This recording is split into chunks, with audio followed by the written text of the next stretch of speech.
sila ketiga Persatuan Indonesia bersama narasumber Mas Rizky dan Mas Zainuddin.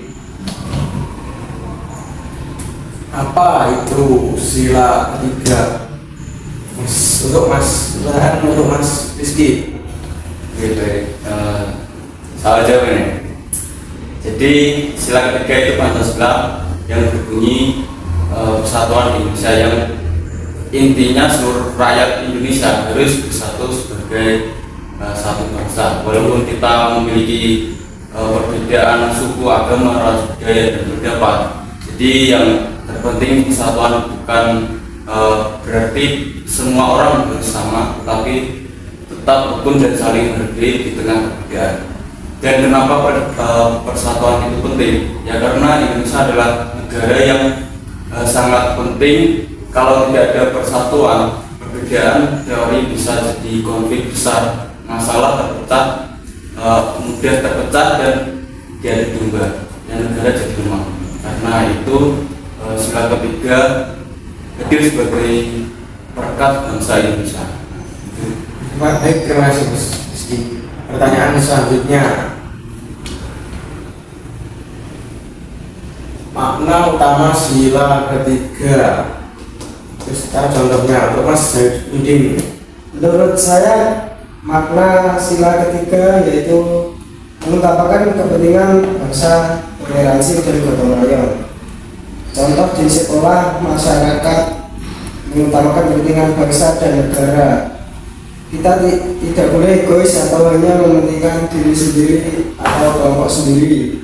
Contohnya saat pemilu, kita boleh berbeda pilihan, tetapi tidak boleh saling menghina atau memecah belah. Contohnya di sekolah atau di kampus, walaupun tidak satu geng, tetap kerjasama demi kepentingan bersama. Ini menunjukkan kita lebih mementingkan persatuan bangsa daripada ego pribadi. Setiap warga negara punya tanggung jawab menjaga bangsa Indonesia. Contoh nyatanya tidak menyebarkan berita hoax dan memprovokasi. Jika ada masalah diselesaikan dengan diskusi, bukan emosi. Baik, terima kasih Mas Zainuddin. Oke, Mas Rom. Ada tambahan sedikit. Iya. Karena sekali persatuan rusak, dampaknya bisa ke seluruh bangsa Indonesia. Satu lagi, menghargai perbedaan atau toleransi. Maknanya perbedaan adalah hal yang wajar dan harus dihargai. Contohnya berteman tanpa membeda-bedakan agama atau suku, menghormati agama lain saat beribadah, tidak mengejek logat, budaya, dan pendapat orang lain. Karena persatuan tidak akan ada tanpa adanya toleransi. Sudah, terima kasih. Terima kasih Mas Zainuddin.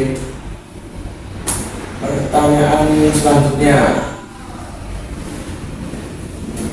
di era media sosial sekarang, media memperkuat persatuan atau justru memecah belah persatuan? Mas Rizky, Ini era digital sekarang. ya. Ya, baik, saya jawab. Di era digital sekarang, persatuan tidak hanya dijaga di dunia